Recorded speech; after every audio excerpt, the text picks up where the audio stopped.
They say that bad times make for great art. Well, the 1970s in New York City were bad times.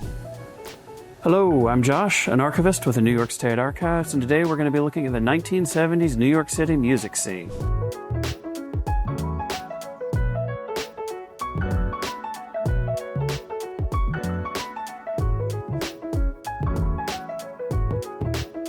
If you remember the famous New York Post headline, Ford to City dropped dead, that was this era. But it did produce art that changed the American landscape, or at least the musical landscape. This is the era of hip-hop, DJ Kool Herc down in the Bronx, or punk with the Hollywood Dolls cross-dressing their way across the city. And we can find some of that represented in our collections here in the grant files of the New York State Council on the Arts. When organizations applied for grant funding to put on art displays of pretty much any sort, these files would be put together by the Council on the Arts to discuss the merits of the application and was it worth it in the end. So for example, in 1972, the Newport Jazz Festival moved from Rhode Island to New York City. This created something of a backlash among musicians in New York City, and they put on a counter festival, the New York City Musicians Jazz Festival. And you can find that represented in their files here as they requested grant funding from the Council on the Arts.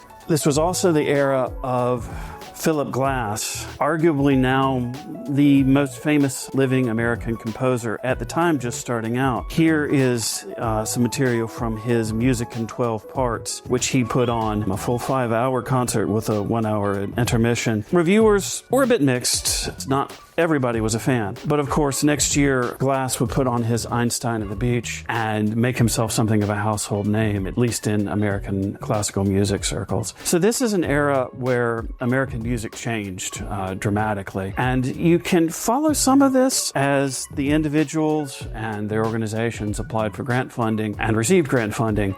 And you can find the reviews, the audits, and so forth in these files.